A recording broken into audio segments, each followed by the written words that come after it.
కానీ ఈరోజు ఒక మనసు బాధతో మాట్లాడుతూ ఉన్నా.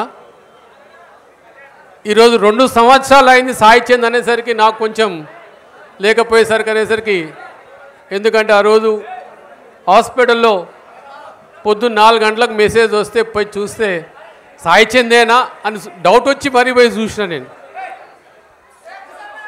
ఇప్పటికీ కళ్ళల్లో సాయి చంద్ మాకు మెదులుతూ ఉంటాడు.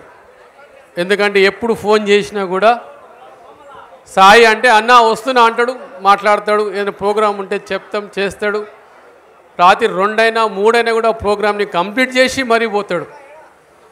అలాంటి సాయి చంద్ ఈరోజు మనకు లేడంటే అసలు నమ్మేసకేం కాదు, అది నమ్మలేము కూడా. ఎందుకంటే ఈ రోజు కూడా పాట రూపంలో మన ప్రతి ఒక్క మనసులో ఉన్నాడు సాయి చంద్. వాస్తవంగా చెప్పాలంటే ఏదైనా మన కేసీఆర్ సార్ పాట వినాలన్నా, మన టీఆర్ఎస్ పాట వినాలన్నా సాయి చందే గుర్తుకొస్తాడు. అలాంటి వ్యక్తిని ఈరోజు ఒక విగ్రహ రూపంలో మన అమర్చింత గ్రామంలో పెట్టుకుంటున్నాం.